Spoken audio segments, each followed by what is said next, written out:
Welcome to a Trucker's Mind podcast. I'm Eddie McGee. It's your boy K Finks. We're back, man. Episode 267. Yes, sir. Let's get right into it. Designer. You know the designer I'm talking about. Panda. I got broads in Atlanta. Been in the Panda. This nigga got busted jacking off. No. Designer was the first person to do artificial intelligence. What do you mean? He was the AI future. What do you mean? You know how they got Kanye West, sound alike? He's singing Justin Bieber songs. So he was the prequel to this shit? Yeah. I thought it was Future at first, dude. I swear I did. Yeah, for sure. I was like, this nigga Future got a banger. Then it was Designer. It was Designer. He's like, who is that? Yeah. And why would Kanye fucking do this? That nigga like, be in interviews like, he got his own language. Like, yeah, this nigga's retarded. And if not, I don't want to use the R word. You gotta chill. Got to self-censor here. Yeah. All right. All right, Designer. Rapper Designer charged with indecent exposure for allegedly masturbating on a flight. Dang. Yeah. He's trying to join the Mile High Club. He got lotion in Atlanta, apparently. He got lotion. I got lotion in Atlanta. I got lotion in Atlanta. Credit card and the jackers. The rapper Designer was hit with a federal charge Monday for allegedly masturbating on an international flight and claiming he exposed himself because he didn't have sex in a week. Oh, poor guy. The 25-year-old rapper, this guy's a fucking kid. That means when Panda came out, he had to be 18. Really? Yeah, he's only 25. 25-year-old rapper whose name is Sidney Royal Selby III was charged with one misdemeanor count of indecent exposure over allegations he exposed himself multiple times, starting about 60 to 90 minutes into a Delta flight from Tokyo to Minneapolis. On April 17th, a criminal complaint alleges after a flight attendant spotted him exposing himself, he quickly covered up, only to be caught masturbating about 5 minutes later. Damn, this nigga's a savage. Yeah. Jesus Christ. Trying to get that nut. Anything for a nut. Caught masturbating about 5 minutes later by members of the flight crew. He was again told no and covered himself up, the complaint alleges. Even after he was told he was going to be arrested, Selby was seen exposing himself for a third time. The Fed said two travel buddies agreed to watch him the rest of the flight when he was moved to the back of the plane, where he apologized to a security guard and claimed he was bugging and messed up. When he got up from his first class seat to move to the back, a jar of Vaseline dropped in the aisle, the complaint states. That nigga, that's his go-to? He's jacking off with Vaseline? That's ridiculous. That kind of thick. That's too much. That's the viscosity is too much. Yeah. I mean, you might as well jack off with engine oil if you're going to do that. Stick to the lotion, or buddy. Crisco. This guy must be an amateur to jacking off. Nah, if you jacking off on a plane, you got some years into jacking off. I don't know. You're using Vaseline, man. You just got to stick to the basics, man. Get to something that glides on easier than this.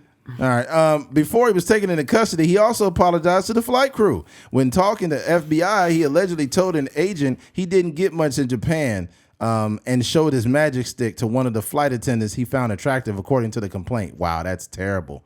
This is ridiculous. I got to finish this. He also said he exposed himself because he didn't have anything in a week, which the agent understood to mean sex, the complaint states. When the agent asked if his actions interfered with the flight attendant's job, he outrageously replied, "I thought I was giving her encouragement to keep pushing." You know that's what crazy. I mean? To keep striving for it, the complaint alleges. What the fuck does that mean? Yeah. Giving her encouragement to keep pushing, you know what I mean? To keep striving for it. Like, your dick? Yeah. That's wild. He also told the agent he was not under influence during the flight, the complaint states. He was not under the influence? So that's even worse. I wanted to give him the benefit of the doubt that he was on drugs, right? But now he's using the excuse that his mental health was off. I just think this nigga thought he could just jack off on a plane. Yeah, that's wild. And I feel bad for his friends because they had his friends like restrain him from jacking off. That's a raw deal, man. That's not a good friendship. If I got to stop you from jacking off, we can't be friends, bro. Yeah. In no way, shape, or form am I touching Eddie while his dick is out. Man, why'd you even gotta say handle that? You got to handle that on your own. That's wild. That's wild. This the thought of that. Yeah. If you pulling your dick out, I'm your friend. I'm just going to leave you with your dick out. And I'm going to go sit away from you. Yeah. Like, hey, man, we're done. We're done. If you think that that's normal, we can't hang out. Yeah. And then for you to think that you could jack off next to a fucking what do you call it, a stewardess? Not getting no vagina in Japan has caused you to jack off on a plane With Vaseline? That's wild. That's a wild conclusion. That sound must be wild. That shit was like. I would imagine it eventually kind of like loosen up. I guess, man. Jeez. I never used the Vaseline before. Oh, man. Timmy, Jacker. Really looking for a burner. Jack, everything walking. Boys is hollering the burn, the fucking on BT. On the wallet, jacking on BT. Humming the wallet. Kill everybody walking. That nigga. Oh, my God. Yeah, that's wild. Oh, man. That's bad. That's really bad. You can't, like, this is, I don't know, man. This is just wrong in all ways, dude. You can't do this and then just blame it on mental health later. But during the moment, you kind of clearly stated that you thought she was cool with it, and then you just exposed yourself, and then you called it the magic stick. Yeah, that shit is wild. This dude's gonna get in some serious motherfucking trouble. I looked at the charges; he could get up to 90 days in jail, but because he's rich, he probably won't get that. Yeah. Well, who knows if he's rich? Who knows if he's rich or not? But I guess only he had was one song, really. But he was touring, dude. And he's also in the fashion, so it's probably like the chitlin circuit. Yeah, he's probably keeping him. Nah, nigga was in another country. Ain't nothing chitlin about that. That's a legit tour. The chitlin circuit. The chitlin circuit is local shit, man. No, I mean it was coined back in the day when they used to tour like in the South and stuff. Yeah. But the chitlin circuit also means like it was more so like a metaphor for, these small spaces throwing money at you to when you like say you're an artist from LA and you couldn't really sell out the Nokia Theater or something like that, you could go to the South, go to a club and get like $1,000-$2,000. Panic came out on what, like 15 or 16, right? Like right in there. I remember it had to be 16 when that song came out. Like I'll check it right now. Let me see. Panda. Rah! Okay. It came out, full lyrics, 2016. Yep.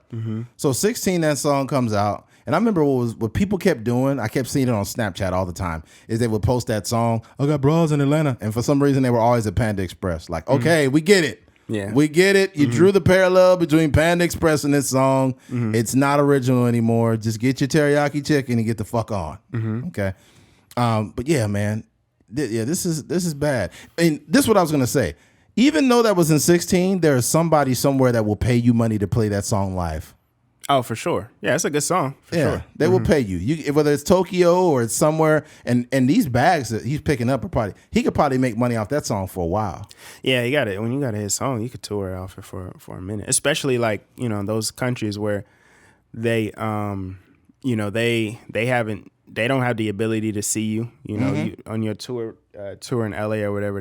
They can't go out there. They wait till you get to Japan. Oh yeah. Let's not forget Nelly was in Bakersfield. Yeah, he's like Nelly picking up bags everywhere. Yeah, he's like underlay, mama, put your hands up, Bakersfield. You're like, dang, this nigga was I ain't gonna front. I'm from Bakersfield, but sometimes when you hear the word Bakersfield, it just sounds so whack. It sounds whack, yeah. Yeah, it's not like a Los Angeles or New York. It's just like Bakersfield. Yeah, I know, right? We're kind of like we're one of those places that this is like an extremely right wing.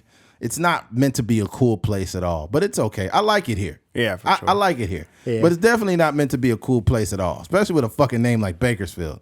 We sound like some type of a sandwich or a cake or some shit. I don't know. Yeah, Bakersfield, for sure. That's like a bakery. Come on down to Bakersfield Sandwich. Get a soup and salad for only $14.99. Looking for a birthday cake? Come on down to Bakersfield. Every time I think of that, like that whole idea of Bakersfield, like some like corny, like catchy, like slogan or song, I think of that commercial. Carpet Outlet Plus. Everything is sale day. I say every day is sale day. Every day is sale day. Yeah. If you got sales every day, you probably doing bad business. Yeah. Y'all niggas lying. Ain't no sale every motherfucking day in there. If it's a sale every day, it's just a regular price. They've had that same fucking song since I was in junior high. Yeah. Carpet Outlet Plus. Everything is sale day. Like, yeah, you guys haven't changed that song yet. Yeah. You got to remix that. Remember that song for the Stockdale Podiatry Group? No, what if Designer did that song? Get. I got bras in every day of sale day. That'd be terrible. This nigga fell all the way off. This nigga doing songs for Taco Fresco and shit. Tacos. Oh man, that's crazy. Hey man, first of all, before we move on from this, because there's not a whole lot to say about a person masturbating on a plane. Rule number 1: don't jack off on a plane. Rule number 2: don't use Vaseline. They gonna have a Pornhub video of that titled "Snakes on a Plane."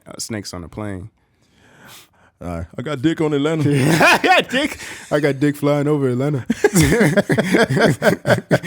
I got lotion in Atlanta. I got Jergens in Atlanta. Yo, he gotta get a brand deal now. He gotta get Jergens or Vino. Yeah, one of them. That's crazy.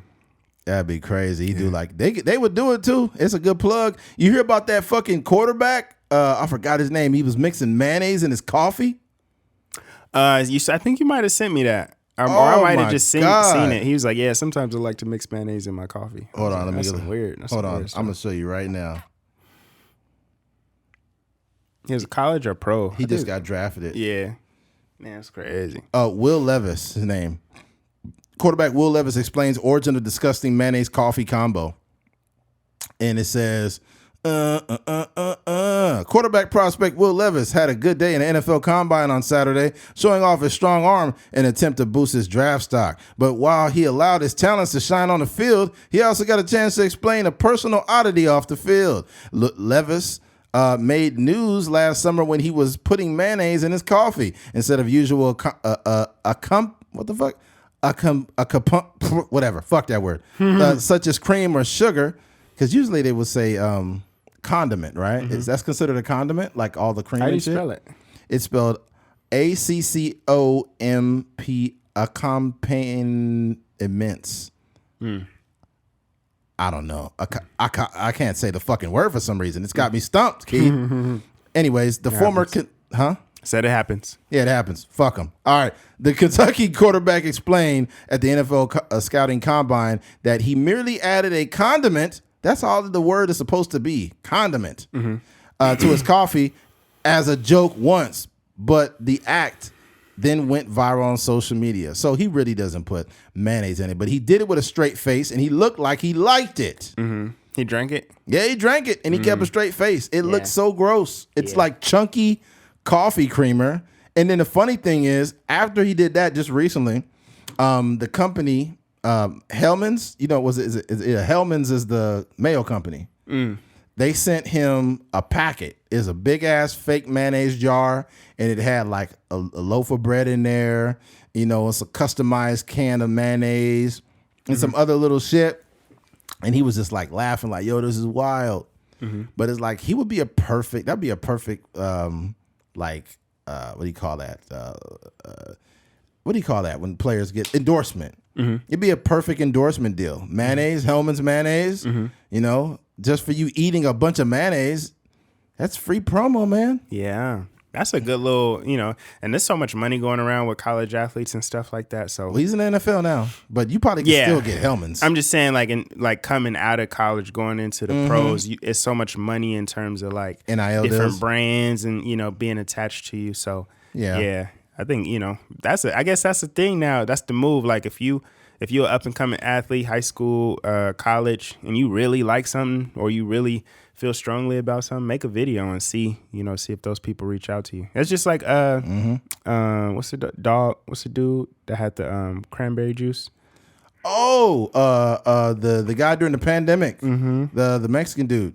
Yeah, I forgot his name. Something dog, dog face. That dude blew up big time. Max Home. Yeah. And all it was is one day he literally just posted him on TikTok going down the street on his skateboard because his car broke down, drinking Ocean Spray, and Ocean Spray sent this nigga a new truck. Yeah. And then he started getting money. Like he started getting all kind of other endorsement deals. Corona deals and stuff. Shit crazy, bro. Shout out to him. Yeah. And he got married after that too. That's what's up. Kind of convenient. Let me go to his Instagram. I haven't seen him. We talked about him, but I'm gonna check out his. Yeah, what are you doing now? Yeah, I'm curious. Let's see here. Dogface. A weekly update on Dogface. Dogface. Where is he at? Oh, what the fuck? I hope he didn't delete his account or something. You know, things happen. Oh, I don't see it. Oh no, big Snoop Dogg. Back up in the heezy, baby. You jocking my style. You so crazy. Whoa, this nigga's not there. Let me see. Dogface. Is that him? That nigga probably spent all his money. Yeah, I don't see his account, man. Dogface. Ooh, I see a mugshot here. Oh, this is 2022. Oh no, he's on here. I got him. 2.5 million. He's doing his thing. Let's see. He's still on here. He got arrested in December. Did you see that? Nah, what happened? It's a mugshot on TMZ. Oh man, he got his. The last April 16th, he just posted. He dancing with 2 cups. Dang.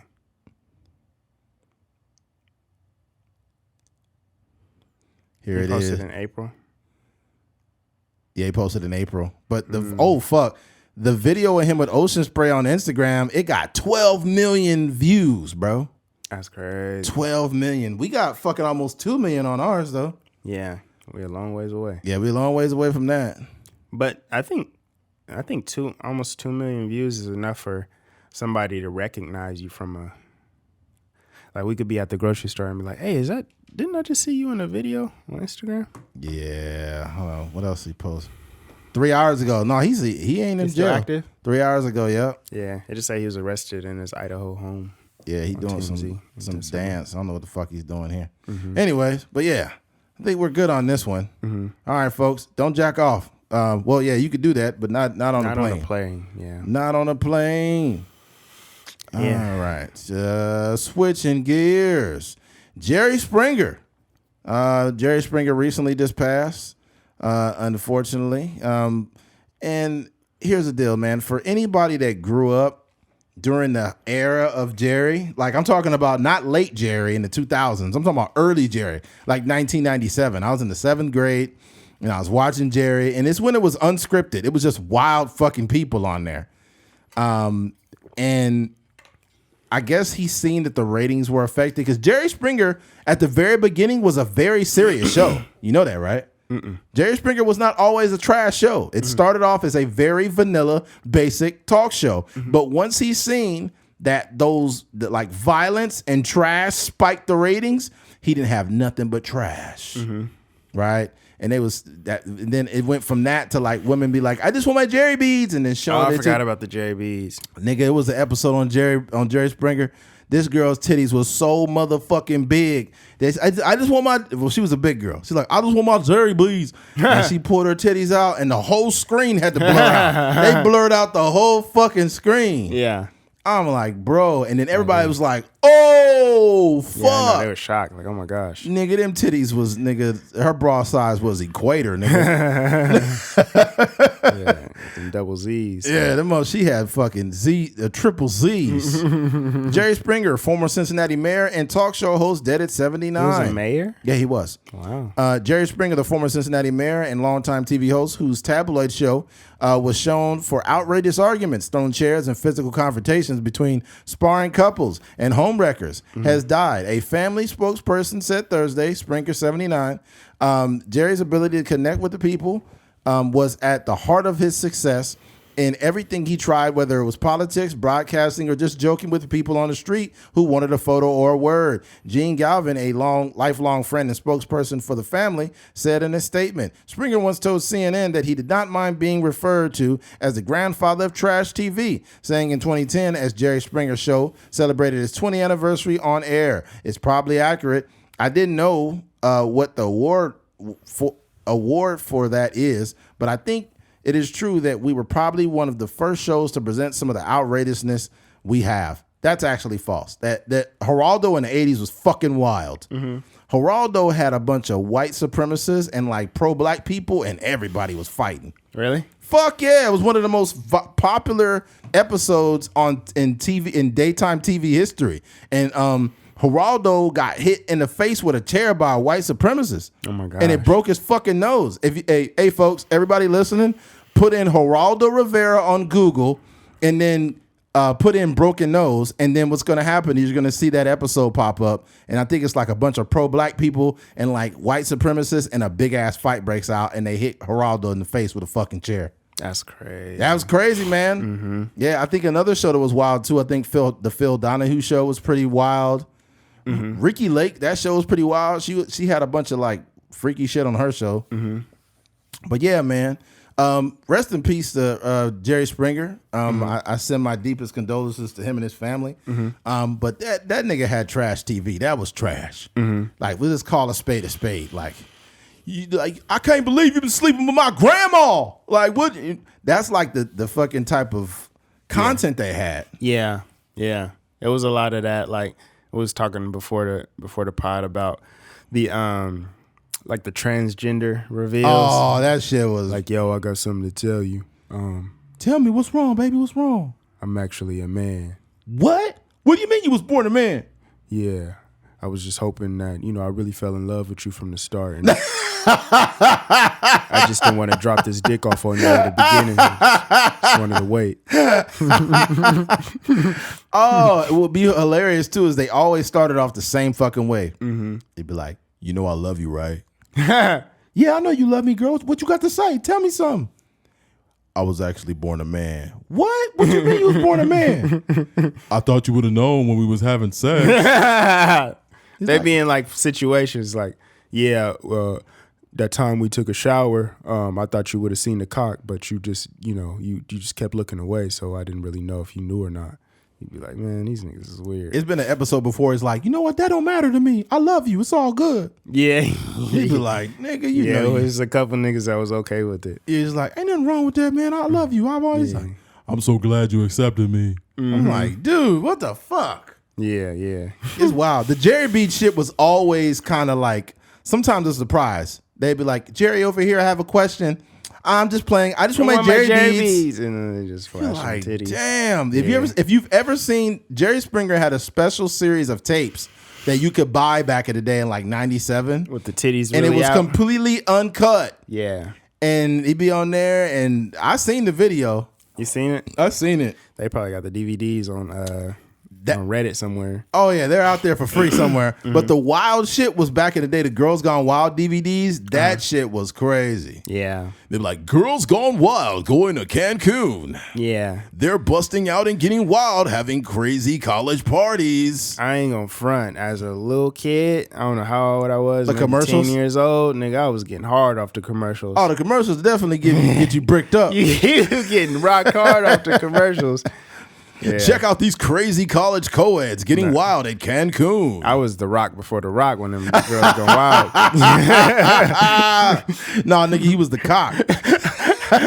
Can you smell it? What the cock is cooking. The cock says. Oh man, that was crazy. Did you see them titties over there? What? Do you see it? It doesn't matter what you see.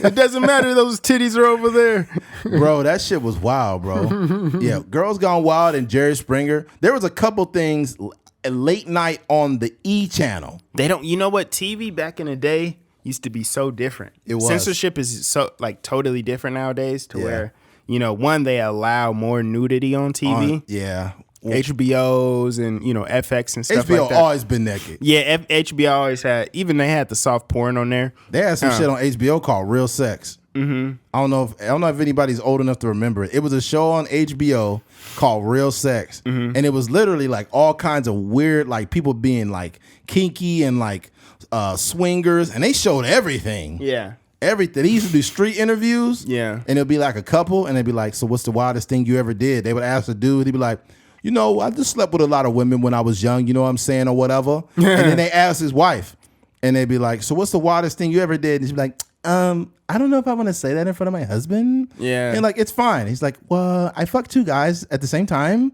in college, and it was a really fun experience. Yeah. And then the dude would be like, what the Devastated, fuck? huh? Yeah. He'd be like, they ruining relationships. You never told me about that. Yeah. Or Taxi Cab Confessions was another one. You ever seen that? Mm-mm. It'd be somebody on a cab admitting to murder and shit. Nah. Oh, nigga, that was crazy. That's wild. Oh, bro, go to Google. No, go to Google, and it might hit you with a video or something. Taxi cab confessions was like it'd be prostitutes admitting to like having sex all night. I'm so tired. Like I want to change my life. I don't want to be a prostitute no more. Like that shit be wild. Yeah. No, I don't know. I don't know if I told this on the pod or not, but I was going to pick up my niece from school. And I was driving down the street that her school is on, and her school is like low-key in the hood. So it was a girl out there, had a whole like a bright like tangerine orange type of very vibrant like outfit on. Mm-hmm. And it was just like almost like a sweatsuit. And she was like a light-skinned black girl. She was kind of had a gut on her, but she had like a thick body. Mm-hmm. And she just had she had a bra on, and then like the shirt was lifted up over the titties. Wow. So the titties was just out. Wow. They wasn't exposed because she had a bra on, but the titties just out. She just standing on the corner, like just waiting for somebody to go buy that pussy. Sad, man. Yeah. It's sad. I think like whenever I see, living in Bakersfield, if you ever been up Union Avenue, you go up far enough, you will see women just walking around and they'll be half naked, and they are literal prostitutes, man. Yeah. I probably in a matter of 3 minutes, I probably seen like 3 transactions. Like you drive, really? Yeah, I drove down the street, one girl walking to the car, boom. I drive down, I hit a left, boom, and some girl, hunched over, talking to a dude in the driver's side window or whatever. Oh my God. Yeah, and it was almost like a movie, like one over here, one over here, one over here. Oh boom. My God. Yeah, it was crazy.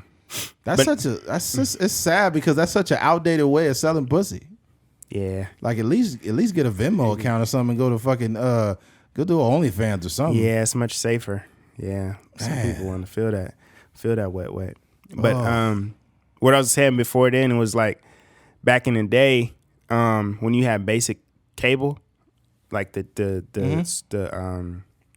how they monitor like the sexual stuff was like completely different. Oh, they did. So a lot of it was just blurred out. Yes, the Spice Channel. Yeah.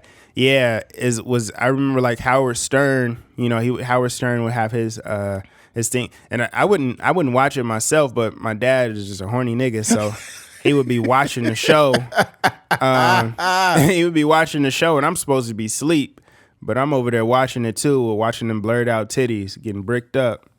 So you watch that, and then the infomercials, the girls going wild infomercials at night. When you was younger, and like after like 10 p.m. or so, like after Nick at Night go on, it's just straight infomercials. So it's girls going wild and a bunch of other like porno stuff that you would see. It'd be late, yeah. Mm-hmm. Yeah, and it'd be girls just showing their titties on there. Bro, before Instagram, though, because Instagram is wild. They show everything on there damn near. Mm-hmm. Way before that, in the 90s, the most wild content you got was on the Spanish channels.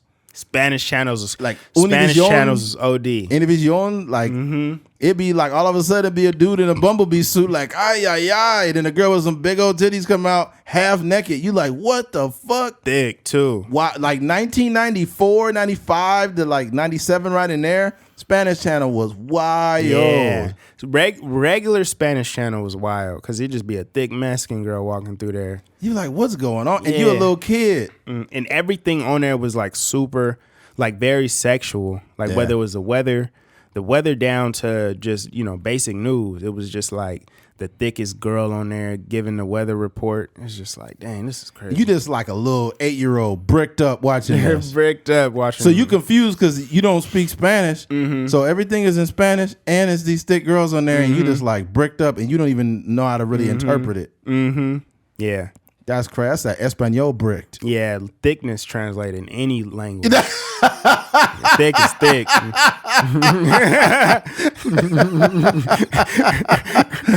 Oh man. Oh, that's hilarious.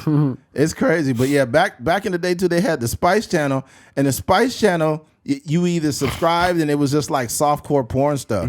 But basically, it was a squiggly channel where the channels are just, it was always in and out. And then every now and again, it was straighten out. Boom. It was straighten out. And then it would be still like in black and white, but it'd be like clear, just titties. You'd be like, oh shit. Yeah, you just take a little mental snapshot of those. And what I used to do, bro, I ain't even gonna cap. What would happen is if you had the TV in your room or something, you would have it on the Spice Channel, but then you would have it on the different. You gotta get that previous channel. The previous channel button. So when you're looking at the squiggly titties, and then like a parent come in there, their dad be like, "Hey, did you?" Boom, you go right back. Then you go back to Sports Center or something. Mm-hmm. Yeah, you gotta have it set up to where you go to Nickelodeon and then you go to Spice Channel or you go to Howard Stern or whatever. And then you make sure you got your hand on the trigger. So right when your mom come out that room, just boop. I fell asleep before and left it on the Spice Channel one night. Really? Man, woke up and the titties was clear. Dang. I was like, oh, then it turned off. Yeah. And I was like, this is bullshit. I was too bricked up to be falling asleep. Nigga fell asleep, brick, woke up. That nigga was Brick Squad. Bow, bow, bow, bow, bow. Walker. Oh, man. Nigga got an adolescent brick. No, that's real. Yeah. Times is different, man. That's the thing, like, you know, it's like, that's like part of your boyhood. You know what I mean? Like, just really getting in touch with your sexuality, like, you know, starting to develop like this type of women you like, and then just kind of being very sneaky. You know, that's like one of the. I remember there was a show called like Pants Off, Dance Off. I never heard of that. Yeah, I don't know what it was or what the purpose of the show was, but it was just like they was just dancing and they would be dancing for like a song, whatever song it was. And then they just like would take their clothes off, and then and then they would get down to like, I think they would go. So I think sometimes they would go naked, and then it would just like put the, you know, censored thing graphic over it or whatever the case may be. But they would just be dancing and pulling their clothes off. There was this girl I went to college with. She was on a show. I think the show was filmed in L.A. Mm-hmm. It was on this. I can't remember. Was it Univision? I forgot what it was on, but it was called Doce Corazones, mm-hmm. Doce Corazones, or whatever. And it was like a dating show, I think it was. Mm-hmm. Let me see. I know I'm not tripping. This is back in like 2000 and like 2006 probably. Mm-hmm. Let me see. Hold on. I'm gonna see if I'm not tripping.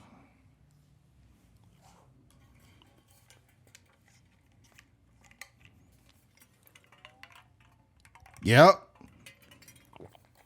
That's the name. 2005, 7 seasons. 12 Corazones. Mm-hmm. Yeah. That's like a reality show. Yeah. She was thick too. Mm-hmm. But she was on the show. And I was like, what the heck? Mm-hmm. Yeah, this is a super old show. Mm-hmm. Who's on the cast? Let me see. I'm going to go back and find it. I'm going to show you. You're going to be busting up. Mm-hmm. Let me see, when did it go? It cut off 9-18 episodes, no longer running. No, it's off. I forgot. It doesn't show when it went off, but it was on for a minute. But yeah, that's what she's like, I'm on a show in Spanish. I was like, really? She was proud of it. Yeah, she didn't win. Mm-hmm. She's still around.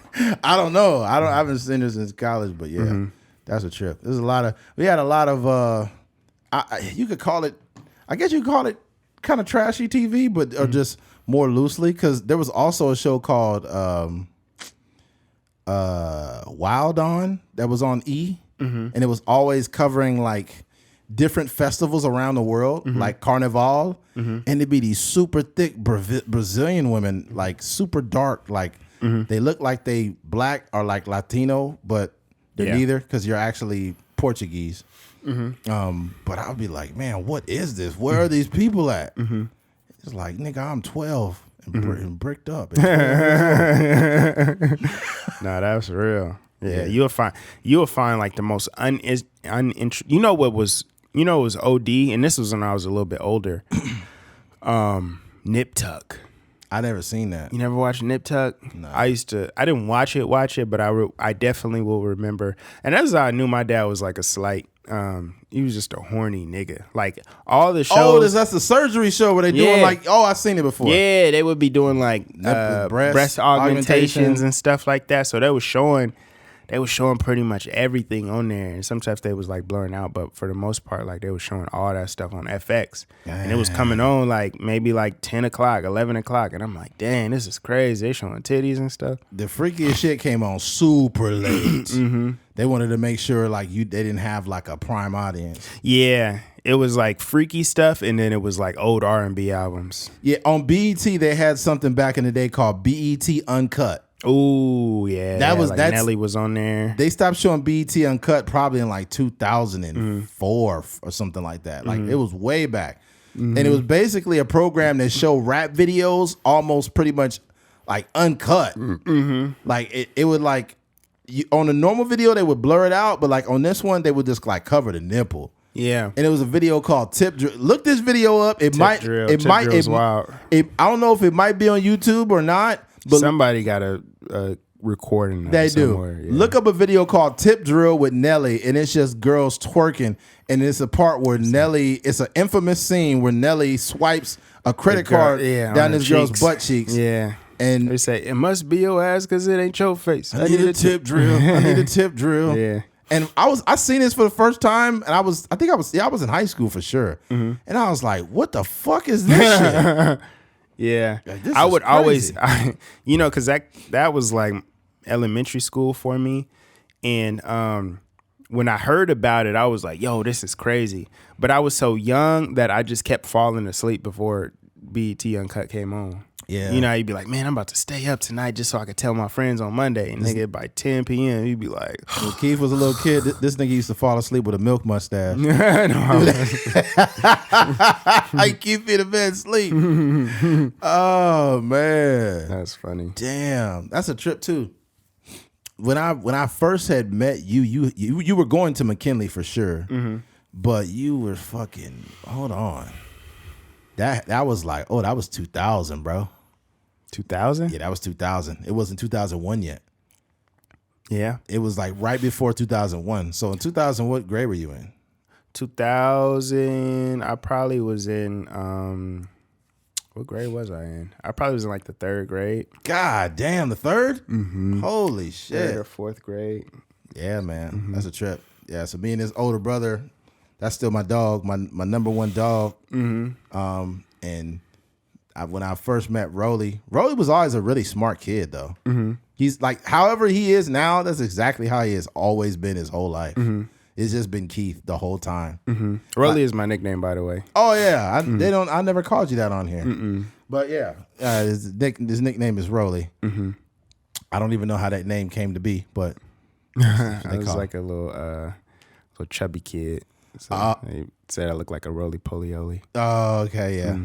But yeah, that's pretty much who he is. But yeah, man, kind of went off on a tangent there. Yeah, but yeah. Jerry, rest in peace to Jerry Springer, man. Yeah, rest in peace to Jerry Springer. There'll probably be somebody else to replace him and create some more trash for people to be entertained by. Toxicity on Zeus or something. Yeah, you know how it goes. All right, switching gears. Transformation Church pastor compares Jesus to a stripper. And I'll read an example here so you guys understand exactly what happened here. All right. Transformation Church pastor compares Jesus to a naked stripper that puts the bread in my pockets. Right. Transformation Church oversight pastor Tim Ross is something else. First, we brought you the story of how he believes that this is not very objective at all.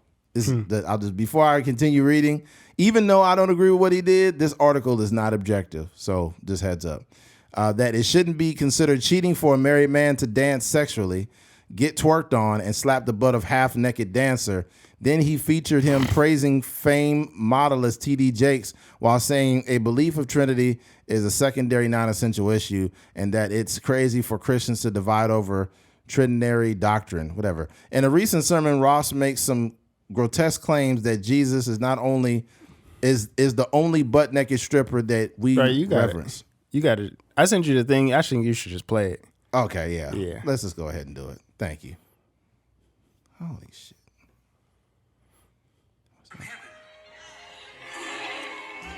And it was bread to them. We don't make it rain on booty cheeks.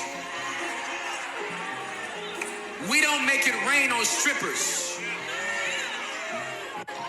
we only reverence one stripper, and that's the one that took off glory to put on humanity and then get butt naked on a cross to die for both you and me. The only stripper I'm in love with is Jesus.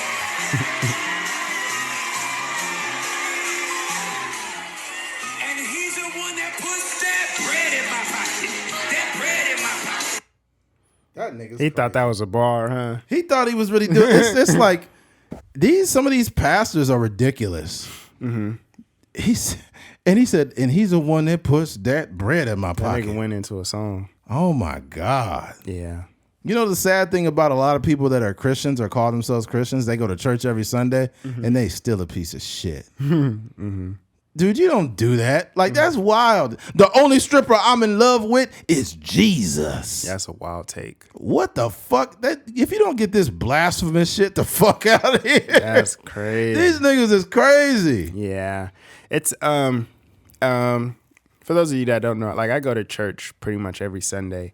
And I actually work in the church, and I go to Bible studies, not all the times, but when I can. And Michael Todd is a person, you know, for millennials, he's like a kind of a preacher that speaks for a certain age group, a certain demographic. And he wrote a book that I read. I forget the name of it, but he wrote a book, and he has a very public, what do you call it? Like he's documented his issues in his own relationship, and he's written a book about how people can learn from the mistakes that he made and stuff like that.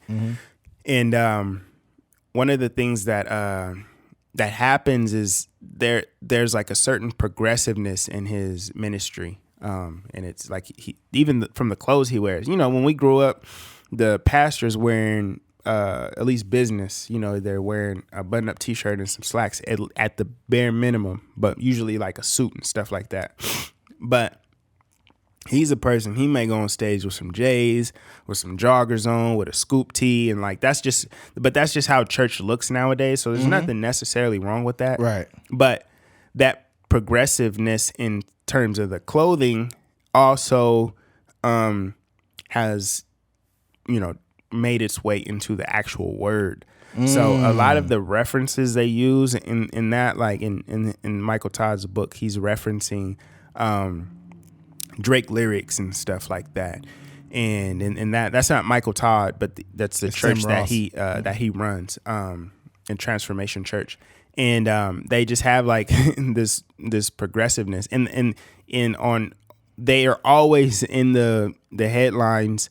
Or I won't say headlines, but they're always trending for like some kind of cringeworthy stuff.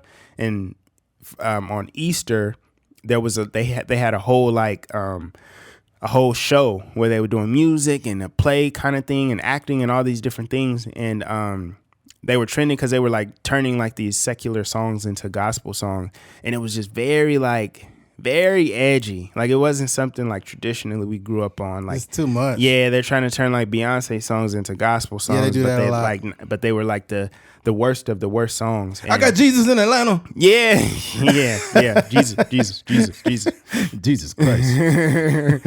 Yeah. So, but that's at church, and so for me, I try to be in tune with what the person is actually saying.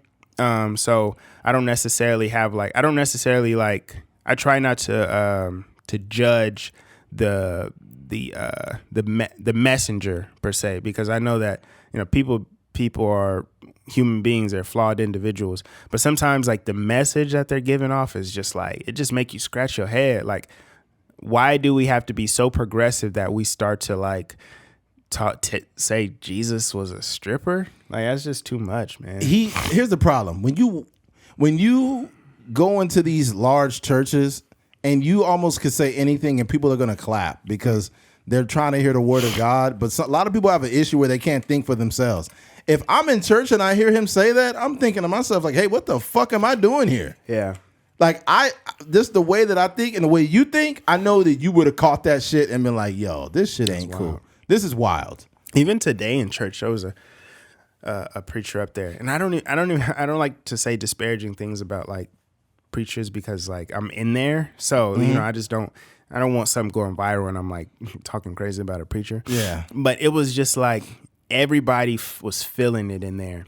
And he was a preacher when he was preaching for a long time. And, you know, we get exhausted, you know, after a while. Like, you go through the praise and worship, and then they do the offering, and then they come in, and the preacher is preaching for like an hour. Everybody trying to go home. And, you know, who knows what people were doing on Saturday night. They might have went out. They might have hit the club. They might have been doing all kind of stuff. But he was up there, and he was just using, like, big words, and he was, like, rhyming and stuff like that. And it was like, I'm going to exude with the exuberance of the ecclesiastical expectations of the exoneration. Shut up, Please nigga. give me a little bit more time so I can exude my exuberance on everybody in this congregation. And I was just like, nigga, what are you talking about? I was like, what? This nigga a battle rapper. First, I take your Bible, put it to your head. Boom, now you're gone. Moses split the Red Sea. I'm here to be. My gun go blah blah, like the second or third disciple from the. Even like with my rifle. Like this nigga's wild, yo. Man. Oh man. Oh man. That's crazy. Like I'm nice like Jesus Christ. I eat my food with a bed of rice. Yeah. Oh man, yeah, They be doing too much, man. They're just grandstanding. That's what they're doing.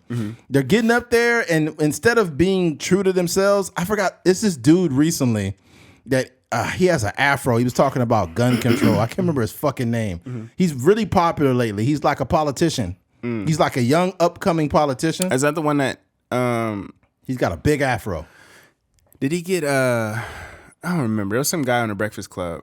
Yes, he was on there. Yeah, It's him. Yeah, I got you. You know his name? I don't remember his name. Man, they got this nigga. He was talking like Martin Luther King. That's crazy. He was like, I know that in our world that we can come together and do this. And people were sitting there like, nigga, please.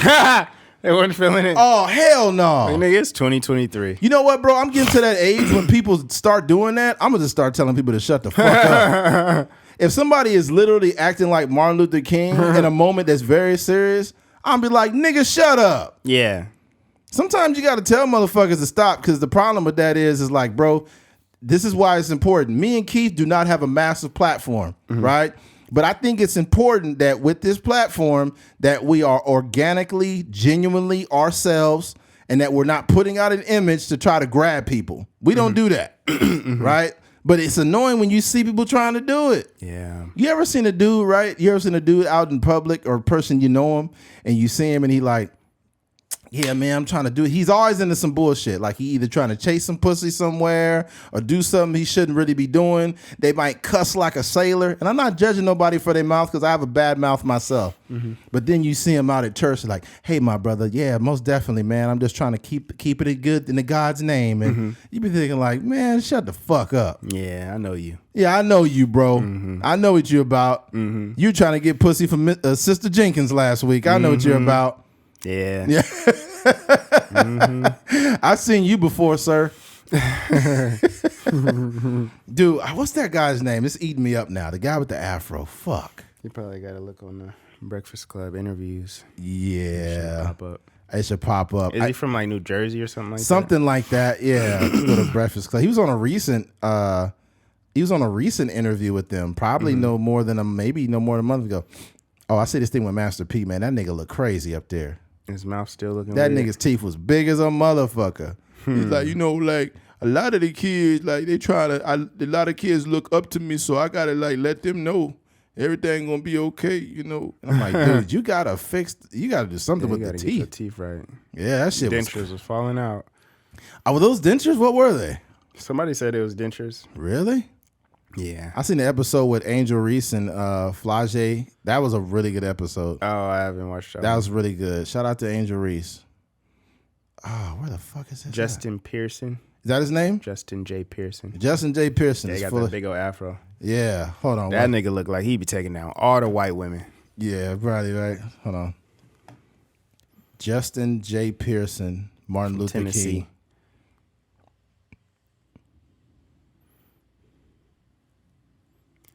See if I can pull that clip up. Uh-huh. Hold on. Here it is. Found it. Justin Jones. I just want to ask point of privilege. Speaker. Point of personal privilege. Is it possible that Senator Ackberry could join us up here? Former State House Representative. Yeah, she can come. Thank you. Thank you. She's going to stand next Dude's to young. the camera. Come on, Senator. Hold on, what the fuck is on here? I'm a slave. Oh, Justin Jones is not the one. Justin Jones got a I want to ponytail. tell you that I still Hold believe. on. Listen Is to- Justin Jones or Justin Pearson? That's and his honor to Republic. God, Hold on. who makes all things possible, who takes the son of teenage parents Kimberly Owens Pearson and Jason C. Pearson and brings them to an institution built by enslaved people's hand. All glory and honor to God. He sound like Colin Brings Kaepernick those if he who've been wanted to do like a marginalized and excluded into Martin this Luther King place and impression. tells them that you still have a voice, that you still are somebody, and that the movement for love and justice cannot be stopped because we've still got a. Man, nigga, shut up. You doing that? That's So that's just Justin Jones. So I think it says Justin Jones. Hold on, Republican Justin Jones, Okay. Democrat. It says, I don't know. It says Democrat Nashville. Is that who it is? Because So Justin, they're both from Tennessee, but Tennessee they're two House different people. Okay, Tennessee House expels Justin Pearson. Oh, okay, yes, Justin Pearson. Okay. Yeah, dude. And I'm gonna read the comment. It says, "Mom, can we have MLK? We have MLK at home. MLK at home. Imagine hating stereotypes so bad that you become one." Dang. This guy is from Maine. They're known to have deep Southern black accents like that. Nah, that nigga don't talk like that in real life. You also you got to think like whatever Martin Luther King, the way he talked was like that was his real cadence because he was like really a preacher. You know what I mean? So when it comes to a guy like that, I don't think he got that lineage. No, somebody posted a comment. This is fucking funny. He said it was a sad day on Saturday. They spelled it sad, SADADAY.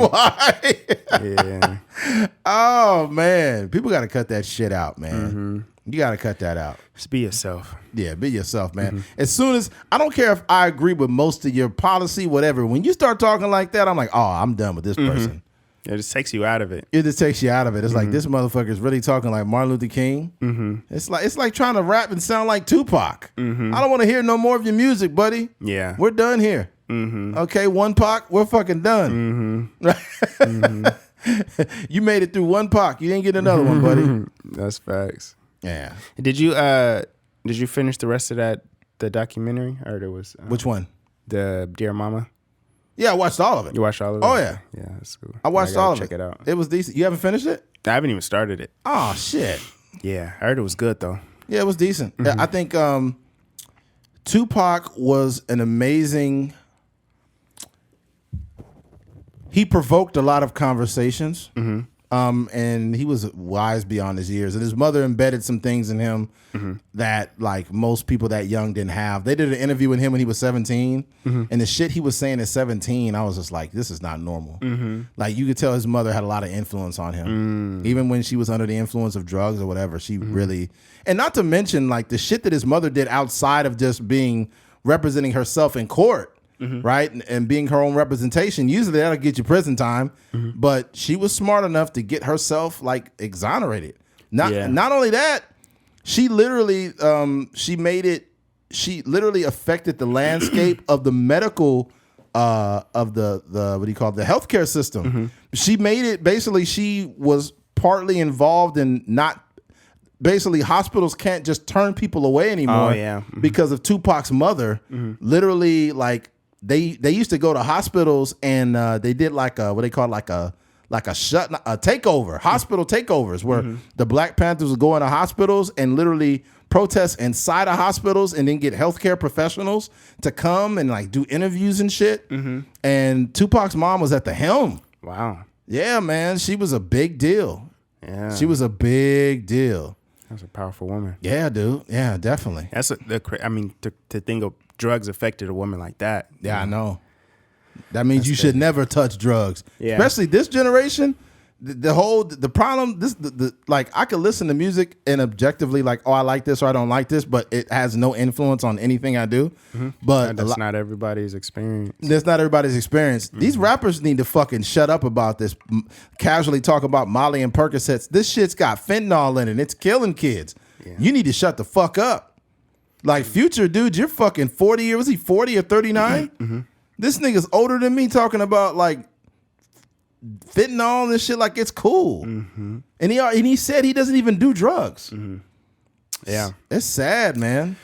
I think that there's you gotta have like, you gotta be like the least creative if you have to rely on, you know, talking about drugs to make good music. It's too many, man. And it's not just Future. Like we love to talk about how Future's like that. Pusha T is like that. He's a one-trick pony.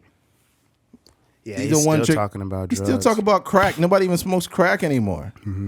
Sad. Pusha T cannot make a song without referencing something with regards to crack. If you listen to Pusha T, try to find a song that's not talking about crack. It's all talking about his wife, his kids, nothing. Nothing. It's all about drugs. Crack. It's like, come on, Fat Joe. He be like, yo, Joey Crack. It's like, come on, dude, you're too fucking old to have a name like that. Yeah. And then Joe is like the guy that like, I guess he be trying to like preach wisdoms to people. But it's like, dude, you still low key kind of glorifying the bullshit, the street bullshit. That shit is grown ass men doing that. You guys are old. You know what's crazy? I don't like Charleston White at all, and I think he also is very racist. You been seeing what Charleston White's been doing? Talking about last time I heard about him was with the Chinese stuff. Yeah, the China Mac stuff. That's off the chain, bro. Like we crack a little Asian jokes, but the shit he was doing is blunt. Yeah. The shit he said about Chinese people, the shit he said about Mexicans, I don't get down with that. I don't get down with that at all, bro. But Charleston White was the first to really like hold rappers accountable and like literally put some heat on them because nobody says anything. But yeah, he's a lot smarter than people think. Like, you know, a lot of that stuff is for Instagram and Instagram lives and stuff like that. But when he really sits down, he could really articulate himself pretty well. Yeah, he does, but he's a piece of shit for what he's doing. Yeah, you can't be doing that. And then literally, he said like, I don't care, fuck their babies. Yeah, it said something about like Mexicans. I don't care, fuck them, fuck their babies. And I'm like, nigga, you can't do that, bro. That shit ain't cool. Yeah, that's not cool. Yeah, no, and especially like as a black man, I can't act like that shit is okay. Because somebody was doing it to us, we wouldn't like that shit. No, for sure. Yeah, so you can't be down with that. But yeah, let's go ahead and move on. I think we had enough to say about this preacher. I'm pretty sure that preacher, that dude, he's probably fucking half the congregation. I think we've seen some examples of preachers that, in the name of Jesus, it's like, I'm just baptizing you. This is normal. I swear this is normal. Yeah. I'm giving you 5 inches of... No, Jesus died on the cross for this pussy. Oh, no. Oh, no. Can you imagine a preacher that's trying to like subliminally like still try to be in line with like the word and also doing something that he shouldn't be doing? He'd be hitting it from the back. This might as well be baptism, how wet it is. He was like, this nigga need to just go to jail. Go to jail. Don't mix Jesus into your scandals. These niggas be sick out here, bro. All right, switching gears. Don Lemon and Tucker Carlson fired. Okay? If you know Don Lemon, you know Don Lemon is from CNN, which is more of a left-leaning, very liberal source of news. Tucker Carlson fired from Fox. Fox is a very right-wing, right-leaning form of news as an outlet. Now, let me go ahead and read this real quick. We'll start with Fox. Fox News settles with Dominion at the last second, pays more than $787 million to avert defamation trial over its 2020 election lies. Okay, here's the problem, right? I just read that from a CNN outlet, right? This is CNN. Wait, say it again. Huh? Say it again.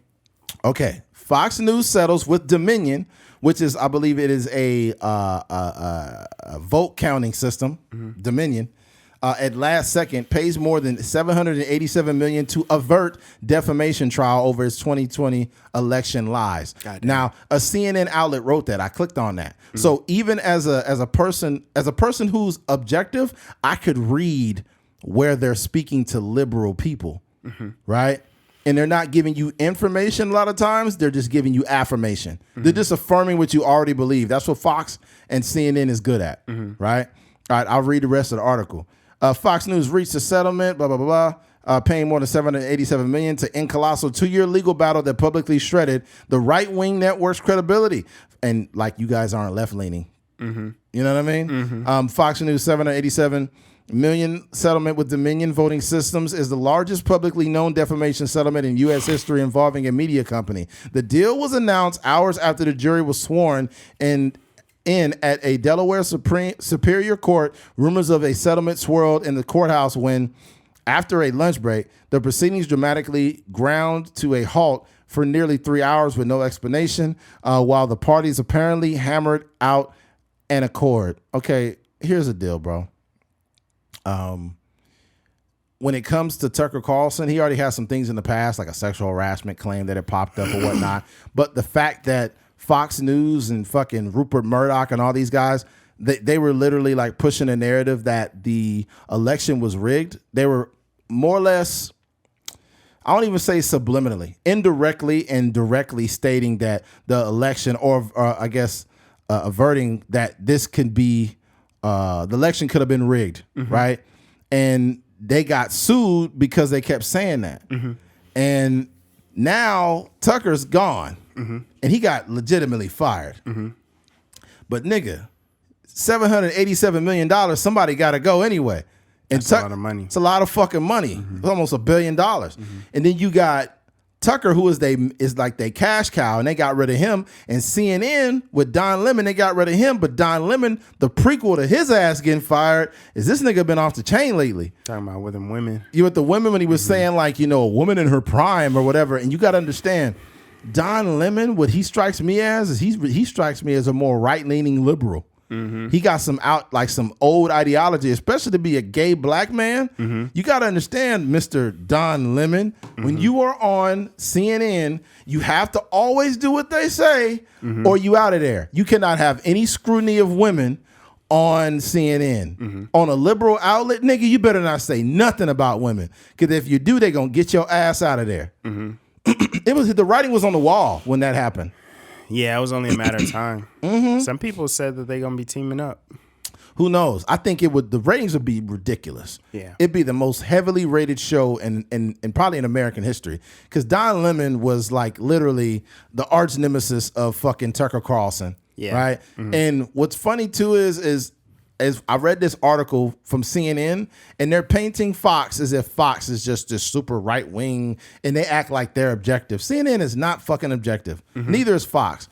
Fox News is also conspiratorial. Like they're so bad over at Fox that they're leaning on conspiracies of a rigged election, in addition to them saying shit like back in the day, literally saying, "Oh, Michelle Obama was a man," like God. Disrespectful shit. Barack Obama was not from America. Yeah, that he was Muslim and shit, and this was on Fox. Asking for the birth certificates. This is tone deaf, subliminally racist, right wing bullshit over there. And on the left wing CNN, they're pushing ideology on people that shouldn't be there. Like, nigga, why are there what do you call it? Fucking not cross dressers, drag queens. The idea of drag queens being at schools and shit like that. And it's like, bro, like this shit is too much. Or, you know, pronouns and just the super left wing shit is on there. So a lot of the shit on the left is just so far left, and the shit on the right is too far right. If you liberal or conservative and you got to agree with all that, I'm not agreeing with none of that. Fuck both of them niggas. They crazy. Yeah, it's crazy. Yeah. It's one of those things where we're going to see, like, I don't think we've heard the last of it. Obviously, the Don Lemon was a little bit more, it seemed like, I think both companies have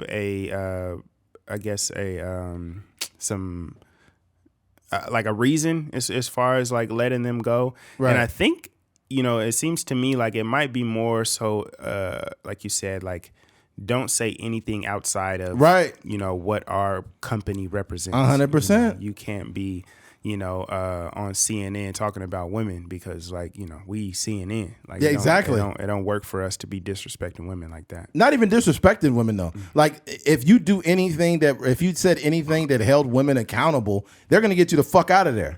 Because you got to understand that just in regular life, and this is not to generalize women, but it kind of is like let's say I'm having a conversation with your brother, right? And I tell him like, hey man, you got to get your weight down, bro. We're getting old. He'll be like, man, I'm on it. I got to get my weight down. He'll accept that constructive criticism. Nigga, you go and tell a woman that she need to lose weight and see how she react to it. Yeah, don't talk about a woman's weight. You just accept me the way I am. I mean, you shouldn't be you should be shaming me, body shaming me. Women cannot take constructive criticism the way that men can. I don't give a fuck what anybody says. Okay? Yeah. So what happens is a lot of times women will take constructive criticism as an attack. And it's not an attack, right? But you have to soften the blow when you talk to women or it won't fucking penetrate. This is how women are, right? So I was talking to my girlfriend's brother's girlfriend, and we were just talking about like education and teaching and stuff like that. And she was just messing around. She was like, I could be a teacher. Like I could definitely teach these kids. And I was like, yeah, it's easy. And she was like, what'd you say? And I was like, yeah, I said it was easy. She was like, oh, okay. Because I thought you were like invalidating me. And I was just like, nah, I was just saying like, I was agreeing with you. Like I was just saying it would be easy.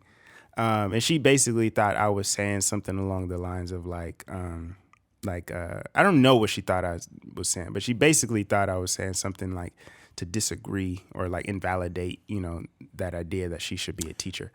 And I was just like,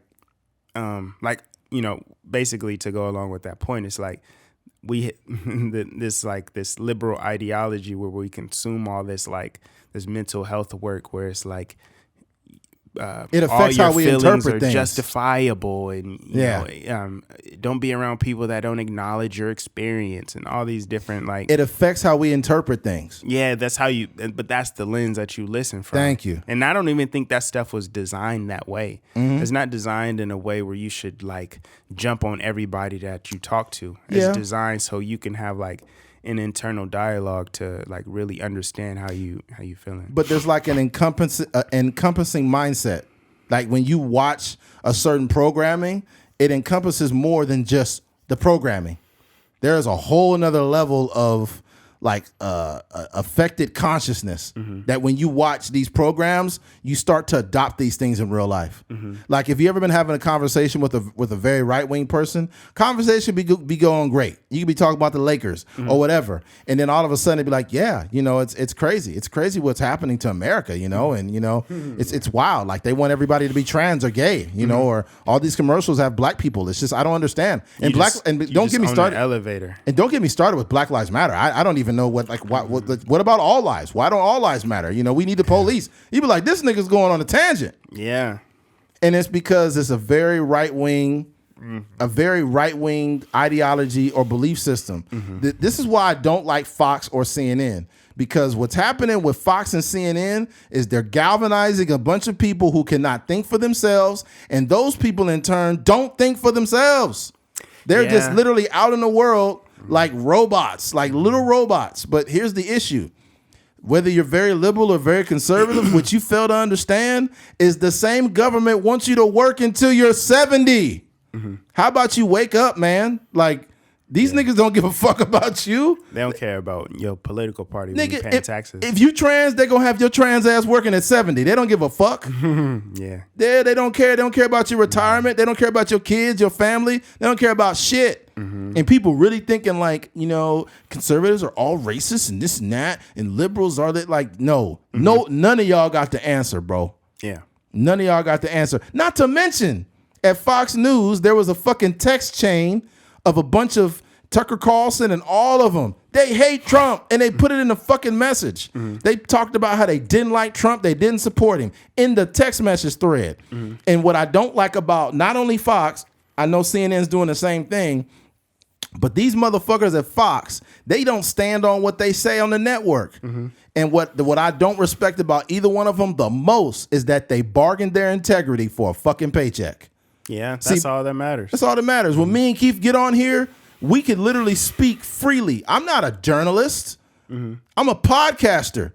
And my day job is fucking truck driving, right? And I could get on this podcast and speak from the heart. And I have the privilege of doing that. But then you look at these dudes, they're getting paid millions of dollars to be full of shit. And they're supposed to be the ones that are giving us information. But they're only giving us affirmation. They're only further affirming what we don't even believe it. I think that people don't even believe it. They're just affirming something that's being shoved down their throat and they're just taking it in. Yeah. It's you know, and so you know sad. how like conversations go, right? Like, Right. You know, even on our podcast is just like a stream of consciousness of, you know, different conversations. Right. Obviously we have topics and structure, but when you are in those conversations, when you are on the elevator in the grocery store or whatever the case may be, you checking out or whatever, and you enter a conversation where you start out by saying, how you doing? And then all of a sudden, you know, how you doing turns into like, yeah, I'm about to go out there and vote for Trump in 2024. And it's just like, dog, I just asked you about your day. But I think, you know, what happens is, you know, we, as humans, we're consuming all this information and all these talking points and stuff like that. And then once you feel like you found somebody that's willing to listen, or maybe somebody that you don't think will listen, but you're trying to change them or, you know, make them understand how you feel about politics, then you just start, you know, regurgitating those talking points on all these networks. Yeah, you're regurgitating something you don't even believe. It's almost like you're just allowing people to navigate everything that comes out of your mouth. This is what fucking Tucker Carlson said in a text on Trump. What he's good at is destroying things. Carlson texted producer Alex Pfeiffer on November 5th. He's the undisputed world champion of that. He could easily destroy us if we play it wrong. I hate him passionately, Carlson texted Pfeiffer on January 4th. Days prior to the riot at the U.S. Capitol, he added, of Trump's presidency, we're all pretending we've got a lot to show for it, because admitting what a disaster it's been is too tough to digest. But come on, there's really isn't an upside to Trump. This is from fucking Tucker Carlson, the #1 dog on Fox News. So all you Fox News cocksuckers, get off his cock. Okay? Go find another cock. This is not the cock you want, okay? Yeah. This is bad.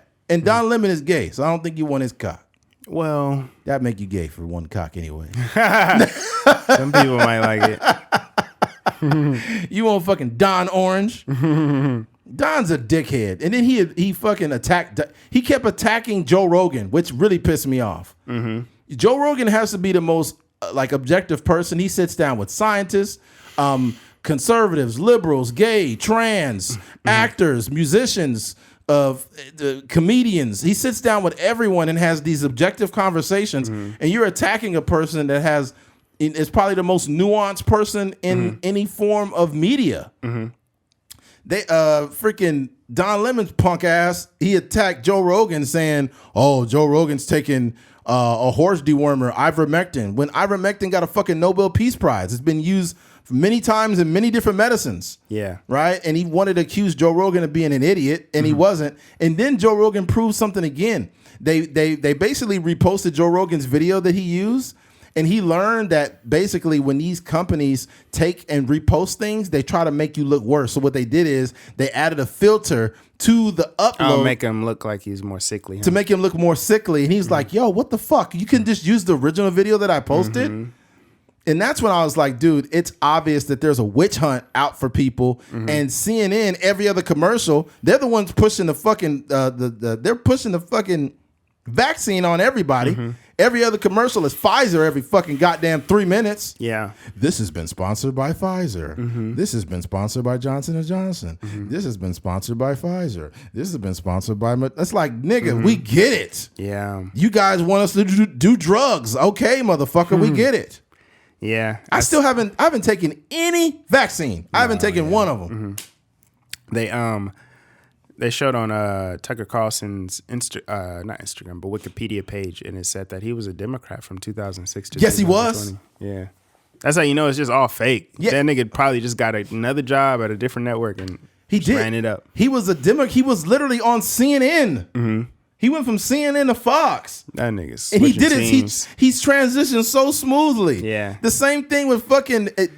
Look, all these people are getting exposed. For anybody that's really right wing, they know this dude named Steven Crowder. He's a right wing. You ever heard a dude that says so and so being gay is not a choice? Change my mind. You ever seen that dude that had those signs? Mm-hmm. Steven Crowder. Mm-hmm. Well, his bitch ass got in trouble recently because he was threatening his wife while she was fucking pregnant. This the same guy that's talking about monogamy and being a man and all this shit, but you threatening your wife and calling her meaningless. Dang. And it's all caught on video. This is recently. Yeah. Right? And he literally was physically threatening her. Really? Yeah. Gosh dang. Yeah, Steven Crowder's a piece of shit. Here's the problem. I've heard this saying before. It said, when the grass gets low, the snake shall show. Mm-hmm. And the grass is low as a motherfucker right now. And all these people are getting exposed. Yeah. Because they're not real. Mm-hmm. Folks, I just want y'all to understand something. If you're doing a podcast or if you're doing clothing or whatever you're doing, and you feel like, damn, I'm trying to just be honest and put my stuff out there and it's not getting out there. Continue to do what you're doing and don't go for the cheap shit, because all the cheap motherfuckers that are winning, they will lose. And they're going to lose so hard, bro. Yeah. They're going to lose so fucking hard that by the time you reach your ascension, you're going to be blessed and thankful that you never went for the cheap stuff. I'm telling you right now. Yep. Everybody that goes for cheap shit, they always get exposed. Remember that nigga Derek Jackson? Mm-hmm. Derek Jackson, the fucking the buff black dude, the fucking dating guru dude, where women agree with everything he posted, and they kept on sharing everything he posted. Well, the nigga couldn't keep his dick in his pants and was cheating on his wife. Okay, and women was sharing all of his shit, and I told women years ago that this nigga's a liar. Like, as a man, we can spot out someone who's being disingenuous. And women be like, no, he's just telling us what's real. And it's like, if this nigga was ugly, you wouldn't give a fuck what he had to say. If he was a nigga that had, if he was 400 pounds with a big stomach and said the same thing, y'all wouldn't have cared. Be roasting him. Y'all be roasting him. First of all, they wouldn't roast him. They wouldn't even care what he had to say. But when you agree with women and you're handsome or you're intelligent, see, here's the thing.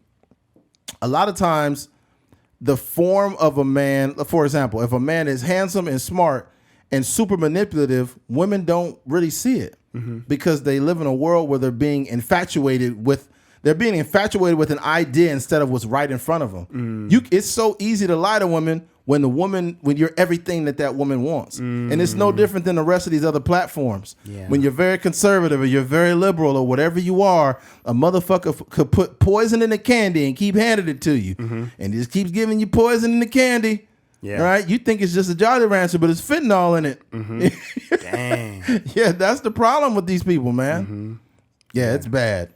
No, that's real, man. I think that's one of the things, like, I would just hope everybody out there, consumers of news and politics and stuff like that, you just realize that this is all a game. It's a game. You know, you as an individual are not important. They run in the news network. They run in a business at the end of the day. So, you know, they're going to hire the person that can articulate themselves the best and the person that can, you know, align themselves with the network's ideology. Yeah. Yeah. It's people out here that's really like mad, like, oh my God, like, you know, the liberals are going to make this country terrible, or the conservatives are going to make this country terrible. And, you know, we got to keep America first. Well, you want to keep America first, you do got to understand that the motherfuckers in office don't even do that. Like, this country started off with black people being fucked first, right? Hundreds of years of free labor, slavery, forced slavery. Fucking George Washington was taking teeth out of slaves' mouths and putting them in his fucking mouth. I don't know if people know about this. Yeah, I never heard that. You never heard of this? Okay. Mr. $1 Bill. Mr. $1 Bill had ivory teeth in his mouth. He had wooden teeth in his mouth because he had bad teeth. And he also, because it's in the accounting. It's on the what do you call it? The ledger. It's on the ledger that he paid for 9 slave teeth. God damn. Yeah, it's How does that work? They put them in there or what? They snatched them out of fucking slaves' mouths and put them in his. God damn. It's on the ledger. This is This is known knowledge. But, since critical race theory, we don't want to put it in school because it's bad. Now, that was the grill before the grill, huh? This nigga it's a slave grill. Yeah, slave grill is crazy. Yeah. Rob the jewelry store, tell him make me a slave grill. Make me a slave grill. That's dun, crazy. dun, dun, dun. Dun, dun, dun, dun, dun, dun, dun, dun. Yeah, they were forcefully taking teeth out of fucking slaves' mouths. Yeah, Mr. $1 bill himself. Mr. Taking a bunch of black women and having a bunch of kids by him forcefully. Yeah, that guy. Okay, so that's how the country starts, right? It goes to fucking over black people and it goes to fucking everybody. That's crazy. It's like straight orgy out here. It's like, yo, we fucked over black people for hundreds of years, and we didn't even give. We went so far as to give slave masters. We gave them reparations for lost property, but let's make black people look so bad and delusional that we don't give them a dime and say that they're just complaining for no reason. Man, that shit's crazy. And then here's the funny part. We don't know what to do. We can't just give black people free stuff. Why not? Nigga, you just gave Ukraine fucking billions of dollars. Black people represent 13% of the whole population. And you got to make an excuse that you can't pay us? Yeah. I don't want a handout. I just want what my ancestors never got. Man, have you ever got like a retro check? Like, maybe you, yes, your job didn't offer you a lunch or something like that. No, well, look, everybody can relate to this. You ever been to a job and you either quit or you got fired, and then about a year later, 8 months later, your job got sued and they keep sending you little checks in the mail? Imagine being black, you minding your business, you about to go to work, you check the mail, and it's a check for $275,000 in there. Bruh. Oh my gosh. That'd be great. Oh my gosh.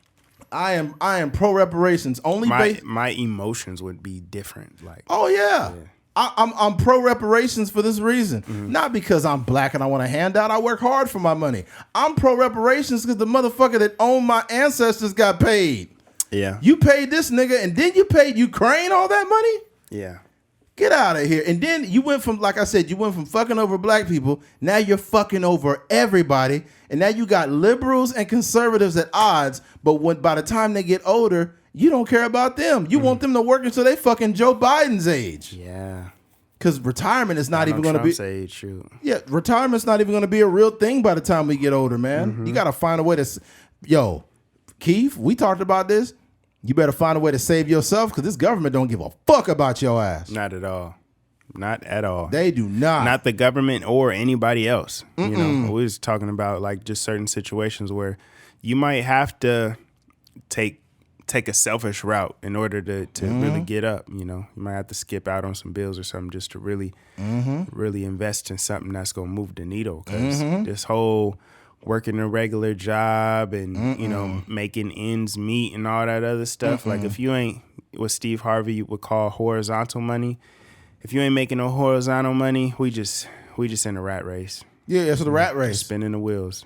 I see people that are so stuck in the rat race, they don't even know it. There are people that are judging others because of the car they drive or the house they live in. When they work a job too, you are in the rat race. You're not rich, motherfucker. If you lose your job to pay you $150,000, $200,000, whatever, you're not rich. You're not a part of the 1%. You are literally no different than a motherfucker that's paycheck to paycheck. You are just at the top of the bottom.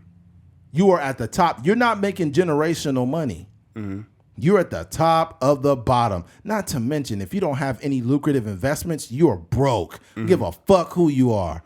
You can have a job paying you a ton of money, but if you don't own something that you can leverage, you are fucked, sir. Yeah, and a lot of people's expenses is more than they actually make. 100%. So you can have $100,000, which is a good job, but by the end of the year, you ain't got nothing to show for it. Fuck no, you don't. You don't, and you getting taxed. Man, I don't got no kids, so they be taxing me. They about to drive me crazy. They about to have me on a flight like the designer jacking off. Man, trying to start an OnlyFans. I'm like, you know what? I might as well go to jail. Fuck it. Start jacking off in public. They taxing me so bad, I want to jack off outside. I got lotion in the linen. Oh man, that'd be crazy. Hey, yo, what if that was the publicity that we needed to get this podcast like on another stratosphere? You gotta jack off on the It'd be like, plane. podcast host busted ejaculating in public. Man. Arrested. Streams go up to 2.9%, 2.9 That's million when the streams. deal come from Spotify, huh? They'd be like, are you the niggas that were jacking off? All right. We want to offer you some more sponsors. You know, right now we got one. We getting a little bit of money right now. Yeah, we got the little Spotify jug. Yeah. Spotify sponsor. Getting a little bit, you know what I'm saying? Yeah. And that's funny because they offer you these little things, but you got to be getting some numbers to do that. Yeah, they're not offering it to just anybody. You got to Yeah. actually be making a little bit of noise. Yeah, you got to make a little noise. That shit just keep going up too. Numbers is going up gradually. That's good, But man. we've been there. We've been to Spotify under a year, bro.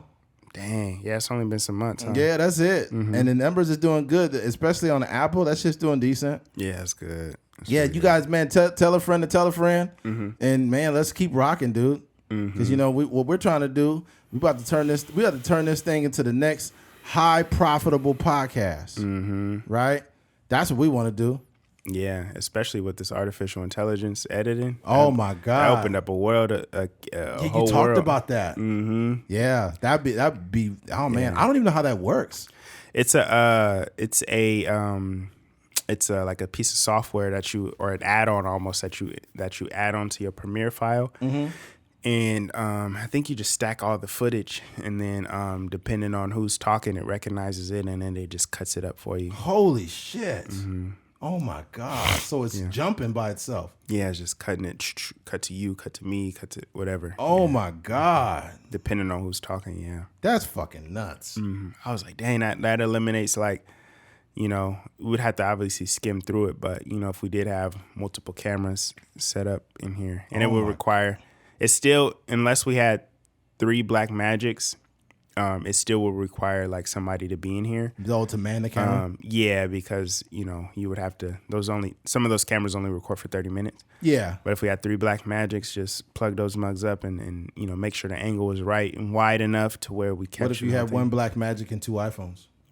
That works. You know, it's just a matter of transferring the files. Like, you know, it takes a long time to airdrop those files. And sometimes with the airdrop, like, you don't really know when it's going to come, you know, so we just be sitting here for like 30 minutes. Like, There could be some more types like software or technology that might come within the next year to help out. Oh, for those that don't know what we're talking about, yes, you can record a podcast from an iPhone, and you can have a really nice production. Just a heads up for those that don't know that. The ones that be like, oh, I need this and I need the camera and I can't start recording. And I have a camera. Blah, blah, blah. Like, yeah. Yeah. I know a guy that records his podcast from an iPhone 11. They use 2 of them, and it looks so fucking good. It looks really good. So heads up, folks. No, that's real. Yeah, that's definitely an option. Put some freaking, just plug the mugs up, make sure we got storage, throw the mugs up. So if you had an idea like, oh, I want to start a podcast, but I don't got no equipment, bro, all you literally fucking need is let's say you want to do a podcast, and I don't know, let's say you're at a boxing gym or something and you want to interview boxers, or you're an MMA guy, or whatever you are. You work at a school. All you need is some lav mics, some lavalier mics. Get like 3 or 4 of them. You know, hook them up, connect them, Bluetooth, connect them to your phone. You could ask questions from it and do a full fucking production from the phone. Yeah, they have the Rode, you know, Those are good. Bluetooth little microphone things. The snap-ons, they sound good. Yep. Yeah. But if you're a very animated person, I don't think you should do it, because what happens is when you're doing this and talking and shit, you're moving too much, and it's going to be like... Yeah. Yeah, you need some mic etiquette. That's for sure. Number 1. Charlamagne did an interview with Meek Mill a long time ago. Chains like... It was just like, dude, take that fucking chain off, man. Yeah, it was a terrible sound. But that's the thing, like, what a lot of people don't realize, like, in terms of the production, you know, what it takes to make a great production. You know, I think Charlamagne, what I imagine he did was he gathered a couple of his friends that probably worked with him in some capacity, maybe the cameraman that worked at Hot 97, and thought that he could take that same group of people and do an interview. But it's different, man. You need lights. You need, you know, some guy to manage the sound. And even if he does hear the change, just to be like, yo, like, hey, it works better if you take your chains off, or like just noticing stuff like that beforehand, or if it don't take the chains off, at least like have mics that are not attached to your chest, bumping into the freaking $1,000 chains or $200,000 chains or whatever. Yeah, man, take that shit off. I think once you get so much money, you don't need to have all that stuff. Yeah. But first of all, I don't want to sound naive because let's be very clear. Once I come into a lot of money, I'm gonna have a moment. I'm gonna buy something that might be considered kind of stupid, and I'm gonna get over it, and then I'm just gonna snap back to it. But I'm gonna get something. We're all gonna have one dumbass purchase. Yeah. You know what I'm saying? I'm gonna get something stupid. What I really want to do though. Once the money really starts coming in, I want a couple different cars. I want a replica version of Eleanor, or is it Eleanor from Gone in 60 Seconds, a GT 500. I want that same one, that same fucking one, same rims, everything. I want that same Mustang. That's dope. That GT 500. I want that old one, and then I want to get a lowrider. Give me a 6.4 Impala. Yeah, that'd be fire. Root beer brown, like that dark root beer brown, old school color. Get it on some chrome rims with some hydraulics on it. You can throw the hydros on it. Oh yeah. And then I'm gonna get a lifted truck. I'll probably end up getting a. I don't know. I might keep it old school. You know what? Actually, no. I'm gonna get a Ford Raptor.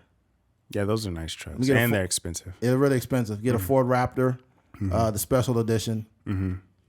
Ford Raptor, those are cool. And then I will get I got the GT, I got that. I probably might get like a low profile car. Because if you're making money like that, people are gonna know who you are. You get your low profile car. What does that look like? Like Ludacris. Ludacris talks about it all the time. You mean like his old? Yeah. What do you got? Acura or something? Yeah, Acura. And it looked good. It looked cool. And it got tinted windows in it. He just push it here and there. Yeah, just to remind himself of where he came from. Yeah, that's dope. I think I know what you're gonna do when you get money, bro. What's that? I think that what you would do, is you would get a car, but it probably wouldn't be souped up. It'd probably be a Tesla or something like that, or like a Jeep Cherokee, like a new one. And then I think the next thing you would do, well, one, you would make sure your family's straight. But as far as buying possessions for yourself, definitely be a house. And then you probably would also, let's see how good I know Keith. You definitely buy a comb. This nigga's crazy. Oh, yeah. Yeah, I think I would. Definitely investment type stuff. But I think I would probably do it now, just because I know how fast money can go. And I've never came across like life changing money, so I can't really say. I've came across money where it was like, I'm cool for a couple months. I don't have to worry about nothing for a couple months, but I've never came across like, nigga, if I retire today, I'm good. But if I did come across like that type of money, it would definitely be like making sure it's good, like making sure I invest it properly to where I don't have to worry about nothing. Yeah. And that looks like you said, like buying a rental property and, investing in the stock market and, just different, stock options and stuff like that, insurance and stuff. So I would do that from the jump. And then after that, I would take care of myself and then, like you said, my family and stuff. Yeah. Like and I'll say this, and I can say this with conviction. $500,000 is not that much money. It's really not. If you really tally it up, it's only 5 year salary at $100,000 a year. If you just think about it that way, right? But I know that with $500,000 on hand right now, I would never work a job a day in my life again, because I would literally, like you mentioned, with the stock options, in addition to investing in multiple streams of income, one of them being, rental properties or getting a bunch of, like vending and things of that nature. You do enough of that, it's self-sustaining. So it's just going to keep making you money even when you're sleeping. Yeah, that's a beautiful thing. Yeah, so you don't have to work. Like, I feel like it's a waste of time being at any job. At any job. I don't care if they're like, oh, we got this new job paying $58 an hour. Yeah. $58 an hour is not enough money when you're spending 10 to 12 hours a day and you don't see your wife, you don't see your kids. And even if you're single with no kids, you could be just hitting the gym and eating a good lunch and fucking chilling, going to yoga. You know what I'm saying? And if you smoke weed, smoke a blunt, whatever you do. Yeah, I think we work too much, and I've had all the types of jobs, right? I've had jobs on sets, where I was a production assistant, music videos and stuff. I've had jobs in fast food. I've had jobs in. I worked at errands. Like I've been through not a bunch of jobs. Like most people may have like a way longer resume than me, but it's all the same, man. Like whether you're getting paid a lot of money or a little bit of money, like just that freedom or the lack of freedom that you do have in terms of having a job. Even now, like I do, do more like freelance stuff. Or right now, I work with kids and whatnot, and teach them how to make movies and whatnot. But even that, it still has the elements of a job. Like I still have to show up when they say, I still have to, abide by certain rules and guidelines and stuff like that. And it's just something that is a motivation for me to kind of work out of that. Because like ideally, I do a lot of stuff, but in the coming months, I'm for sure going to be in a space where it's like Monday through Friday, I'm just doing what I want, whether that's making music or writing or whatever. That's how it should be, bro. Mm-hmm. Because you think about it, like if you really get down to the bare bones of it, mm-hmm. like we're just like born into a working society. Mm-hmm. We've made it normal to just work jobs, even when you hate those jobs. Mm-hmm. Like, what if you spent all day figuring out what you're great at? Yeah. You know what I mean? Yeah. Everybody doesn't have that privilege. Mm-hmm. Most of us got to go to job. It don't matter what you do. If you want to be a fighter, you want to be a musician, it's always a job in the way. Got to show up to this fucking job so it could fund what you want to work on. But what you can't do is just lean on that job, because that's going to fuck you long term. You have to. That's why I do this podcast every week. I love doing it, first of all. But I can't just say, "Oh, fuck it, I'll be a truck driver." I don't want to do this shit no more. Yeah. I don't hate being a truck driver, but I don't fucking love it. Yeah. Fuck no. It's not gonna make me rich. No, yeah. One of the things that I always be thinking about that, like you say that a lot. It's not gonna make me rich, and I be thinking about certain things, like even as a person out here that's like a independent contractor, business owner, or whatever you want to call it, like being able to sustain lifestyle and pay bills and stuff like that. Sometimes like work slows down, especially when you selling things online, and sometimes it's the time of the year, or sometimes like it's just based on different elements. And I be thinking like, dang dog, I just want something consistent. Like if I just had that consistent thing, but then you realize like you just enter into you just enter in that rat race, and you, like you said, what happens a lot of times, if you don't have a lot of discipline, something that you planned on only doing for like 2 years, you end up doing for like 6, 7, 8 years. And that ain't good. Yeah. That ain't good, because if you look back, you could have been doing something completely different for them last 5 to 6 years. Yeah. And it took away from the direction and where you was trying to go. Mm-hmm. You are better off, and this sounds really like misguided advice. You are better off struggling and being broke and barely making it while chasing your dreams than having all the money you need and not having time to chase your dreams. Man, that's real. Yeah, you better off like sleeping on a friend's couch and barely having enough money to pay bills than working a job that's paying you more than enough money, but you don't got no identity. You used to be a comedian, but you don't do shit no more. All you do is work. You used to be a podcaster, but you ain't did a podcast in 3 years. You used to be a boxer, but now you're overweight, and all you do is work. Fuck that shit. Yeah. You're going to die one day, bro. All of us are going to die, bro. We've said this a million times. If that's not the motivation you need to actually try to do something, then I don't know what to tell you, nigga, because shit. Yeah. Oh, it's facts. And then we don't even know when we're going to die. Like every day is a dice roll. Every day is a dice roll. And the older you get, the more death you see around you. Imagine like you have this big dream of like being the next big actor, or being the next big musician, or being the next big podcaster, or whatever, next big YouTuber, and you choke on a Lay's potato chip while you watching Netflix. Right. It's just like, and it's over that fast. That's you had terrible. all these goals and aspirations, and it was just over. And if you choke on a Lay's potato chip, I assume that you might be fat. I'm just assuming. Yeah. Yeah, it might have clogged your passageway too much, right? Imagine this. Here's the fucked up part about it. Imagine you choke on that Lay's potato chip and you died, but your long-term dream was to be a personal trainer. And you completely went the other way and stopped going to the gym. You stopped training. You stopped trying to train people, and you got overweight because you just wanted to work at a job when your actual passion was to be a trainer.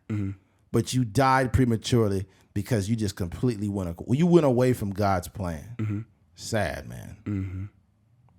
Yeah, man. Sad.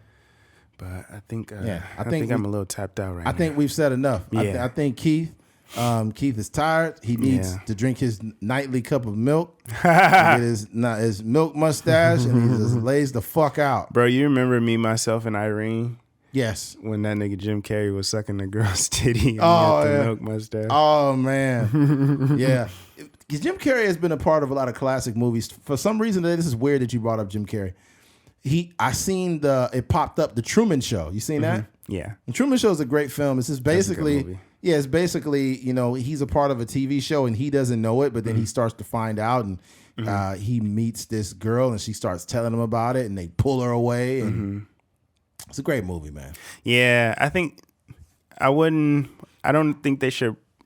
I think they could remake something like that because it's just a high concept movie, so it doesn't necessarily require like all those elements. But I would love to. I haven't seen like a high concept movie like that in a long time. Something like we talk about it all the time. The movie In Time with Justin Timberlake and Great film. Love In Time. I just love those movies that are like they're not real, but they just have like they teach you a lot about life. So Yeah, I think an easy movie, I'll say this before we get out of here. An easy movie to remake right now would be The Breakfast Club. I think that would be an all-time easy movie to remake. And for those that don't know what The Breakfast Club is, it came out in 1985 with, is it Emilio Estevez? Yeah, Emilio Estevez is in it, and Molly Ringwald, and I forgot his name. But this is a really old movie, a lot of older actors. It's basically a bunch of kids that get in detention for doing whatever God knows what at school.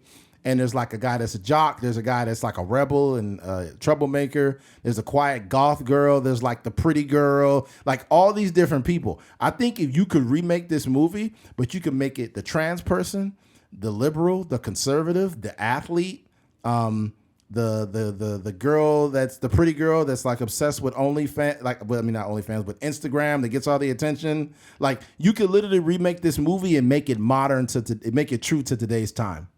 And I think it would be a good movie because it would open up so much dialogue. Right? I almost feel like I should direct this movie. Man, I mean, you got the idea. Shoot, might as well. It's right fucking there, man. Yeah. It's right there at your fingertips. I don't say it'll be an easy movie to remake, but all the conversations we have on this podcast, if you bring them to that and literally have all of those things. Their dialogue with different type of people. Yeah, the conversation of trans, the conversation of school shootings can come up, the conversations of race can come up, the conversations of whatever, but they would come up in such a way where these people are having conversations and literally it could bring in a very, just a completely like mixed audience of people. I think everybody will have an opportunity to be heard. Yeah, Right? yeah. That'd be See cool. that? That's dope. All right. Well, it looks like we made it to the end of this one. If you made it to the end of this podcast, we appreciate you. Oh, before we forget, We got make to sure shout stuff out. make sure you go down to truckersmind.com to check out the premium quality snapback caps and trucker caps that we have on there. Also, make sure you go to a Trucker's Mind podcast on YouTube. We need some more YouTubers or some new YouTube support. Subscribers, yeah. Yeah, we need some subscribers there, man. Go there and help us out. Leave some comments too, man. Also, head on over to ATMPOD for a friendly donation. If we have earned that donation, head on over and help us out. A couple thousand would be nice. On the Cash App. Cash App, yeah. Did I mention Cash App? You just said head over to ATM Pod. Yeah, they don't know what that is. ATMPOD at Cash App. And I think that's it. Oh, no. Head over to Instagram. Instagram. You can follow him at KFINGS, Kfings. for him. And at the podcast, it'd be at A Trucker's Mind Podcast. It'd be 2 underscores, _Trucker's Mind _podcast. Okay. So yeah, that's it. If you made it to the end of this episode, we appreciate you. Thank you for listening to A Trucker's Mind Podcast. I'm Eddie McGee. It's your boy K Fins. We're out of here. Peace.